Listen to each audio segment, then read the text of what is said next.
Bonsoir. Merci d'être venu assister à la révolution du thé, la deuxième boisson la plus bue au monde après l'eau. La passion du thé, j'en ai fait l'apprentissage au sein de ma famille en dégustant journalièrement des thés de très grande qualité. Ce plaisir du thé s'est transformé en passion et en véritable obsession, la recherche du thé parfait, du meilleur thé.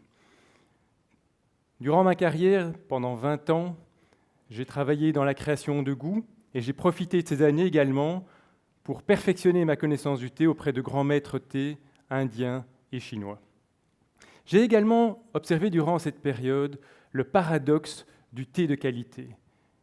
D'un côté, une demande en très forte croissance et de l'autre, une offre limitée. Limitée pourquoi ?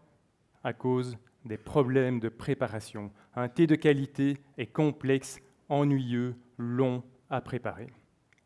Le buveur du thé aujourd'hui, il a le choix sur le marché, le sachet de thé qui lui offre 4% des bienfaits du thé, tant organoleptique que santé, ou le thé en vrac qui lui offre jusqu'à 95% des bienfaits santé et organoleptiques du thé, pour autant qu'il soit préparé correctement.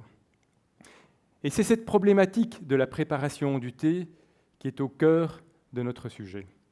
Un thé doit absolument infuser. Tout autre mode de percolation et autres de pression détruit le thé. Il doit infuser selon un couple temps-température et un dosage spécifique à chaque thé. Si vous ne respectez pas les contraintes de préparation de ce thé, vous gâchez tous les bénéfices de celui-ci.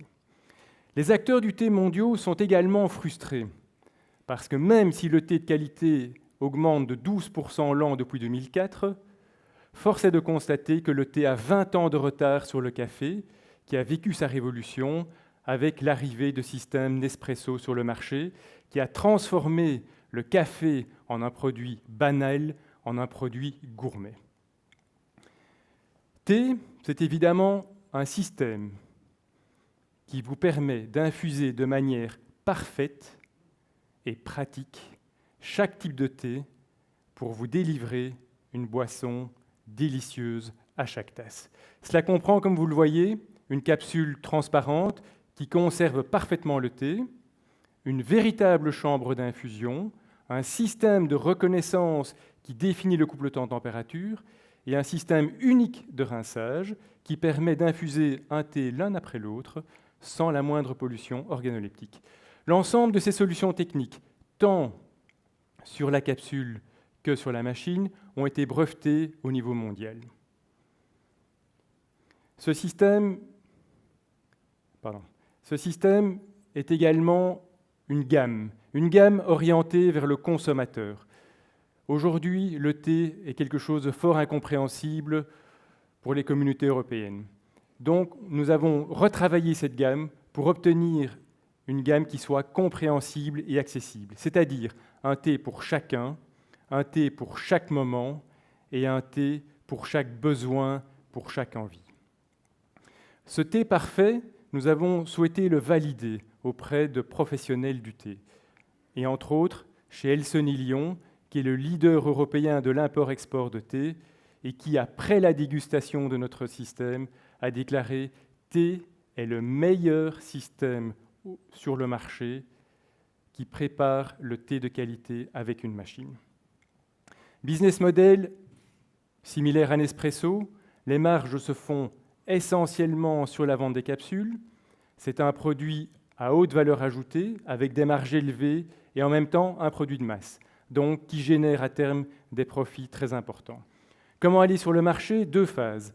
Première phase, proof of market sur le territoire belge. Deuxième phase, internationalisation par la vente de licences. Les secteurs B2B, B2C. Un produit de bouche doit se faire connaître par la dégustation.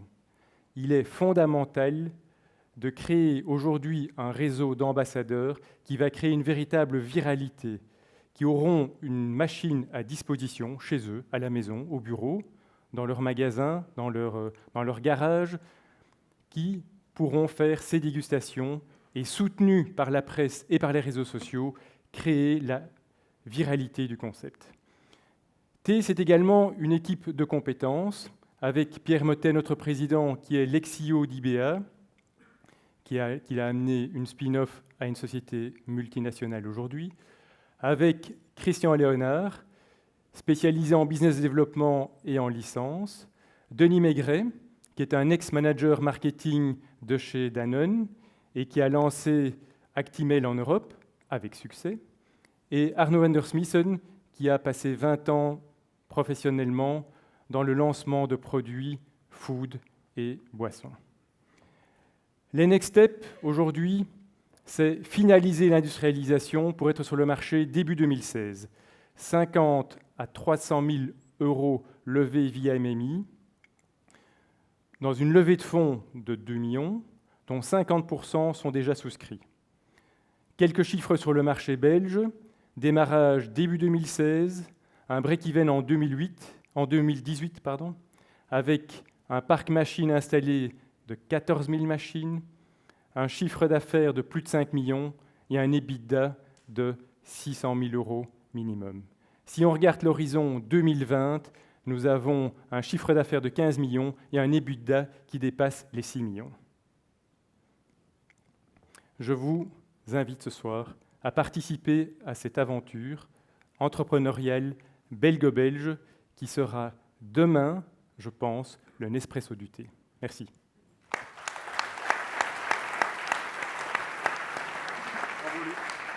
Merci beaucoup. Je propose qu'on écoute les questions des membres du jury. Alors, pardon, je voudrais juste inviter l'équipe qui est présente, Arnaud et Christian. On les applaudit, hein, on va les applaudir. Merci, merci. Bonjour, bienvenue, bienvenue. Alors, moi j'ai 2 questions. Tout le business model repose sur la vitesse de croissance des machines. Vous êtes d'accord ? La vitesse de croissance de la diffusion des machines. Sinon, il n'y a pas de rentabilité sur les capsules. Je lis dans le petit prospectus qu'on a reçu que principalement, vous allez le vendre via le site de vente en ligne. C'est juste ou je me suis trompé ? Essentiellement, oui. Alors, je vous challenge, c'est le but du jeu, puisqu'on va lever des zones d'ombre. Pour moi, si on regarde le business model de Nespresso, ce qui a fonctionné, c'est une capacité de pénétrer très rapidement le marché. Donc le seul métrique, à la limite, qui m'intéresse pour investir, c'est la vitesse de pénétration des machines. Et je ne crois pas simplement à la vente par Internet. On ne met pas juste la machine sur Internet et on va avoir la croissance de vente que vous espérez. Comment pouvez-vous me rassurer en me donnant un métrique testé ou avec des analyses me permettant de croire que vous allez avoir une vitesse de croissance de vente de machines suffisante que pour générer du bénéfice vis-à-vis des capsules ? Alors, petite précision, il a fallu plus de 10 ans à Nespresso pour avoir cette courbe de croissance. Et donc, le but, c'est d'installer un parc de machines qui est de l'ordre de 43 000 dans un horizon 2020 sur le marché belge. Il y a environ plus de 4 millions de ménages en Belgique. Ça veut dire moins de 1% des ménages sur un horizon de 2020. Donc la croissance, elle est tout à fait raisonnable. Simplement par le bouche à oreille, par le fait que les gens sont des passionnés. 2 choses. Luc a expliqué effectivement que le principe, c'est ce concept de see, taste and buy. Donc il va y avoir énormément d'actions, 10% environ du chiffre d'affaires est consacré au marketing, et ce marketing est un marketing opérationnel de terrain pour aller rencontrer le consommateur, lui faire voir le système, lui faire goûter la boisson, et ce n'est qu'à travers ce genre de processus qu'à un moment donné, l'acte d'achat parviendra. Et s'il l'a goûté 1 fois, 2 fois, 3 fois, après acheter la machine sur Internet ne lui posera pas de problème, il est certain du résultat dans la tasse, il a eu l'occasion de le goûter plusieurs fois. Ok, ça me paraît cohérent. Alors vous pouvez me donner un cost of customer attraction pour la machine ? Quel est le coût pour arriver à ce qu'une personne achète la machine alors ? Aujourd'hui, on a un coût d'acquisition qui sera à terme, au départ forcément il est beaucoup plus élevé, mais à terme de moins de 100 €. Ok. Merci. On voit pour le moment sur le marché que des acteurs comme Nespresso et aussi d'autres, ils ont déjà le thé dans leur gamme. Dans quelle mesure c'est vraiment différent et un consommateur va vraiment goûter la différence ?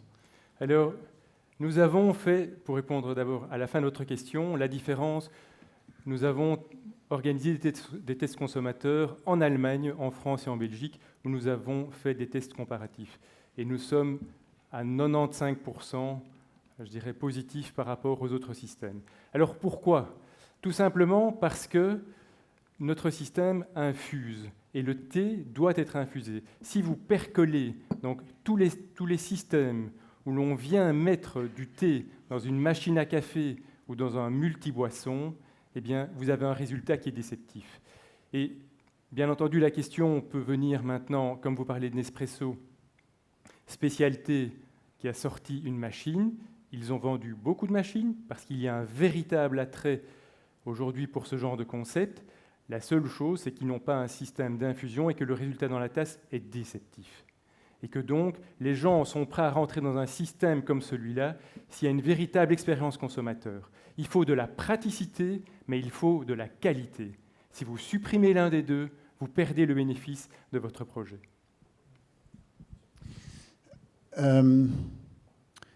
L'élément crucial dans votre système, c'est que vous pouvez le protéger d'une manière ou une autre une fois que ça démarre. Donc, vous avez parlé de brevets. Qui détient les brevets ? Est-ce que c'est vous ou est-ce que c'est quelqu'un d'autre ? Notre société. Vous détenez les brevets ? Ça fait partie des actifs de l'entreprise. OK.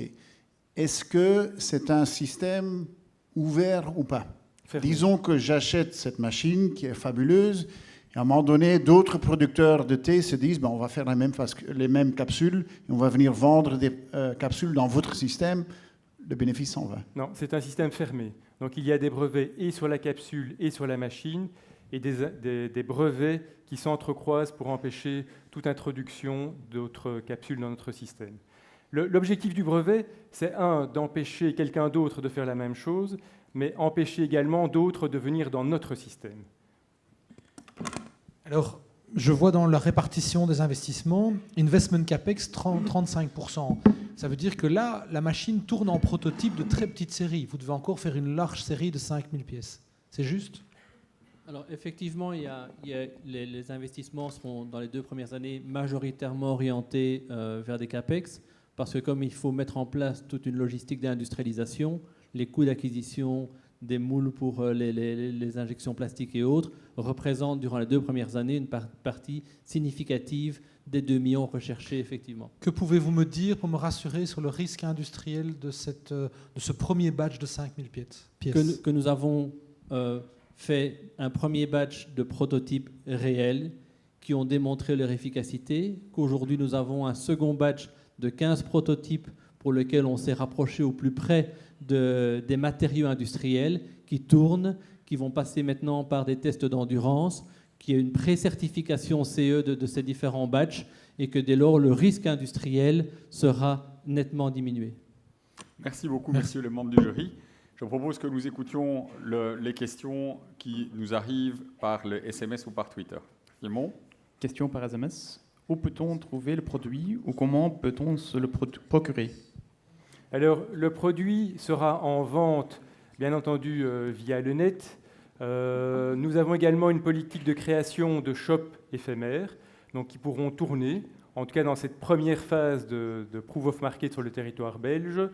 Et il y aura également notre réseau d'ambassadeurs, tant au niveau du B2B, B2C, où les gens pourront rencontrer le concept, ils pourront le déguster et ils pourront l'acheter. Tiens, je peux te poser une question.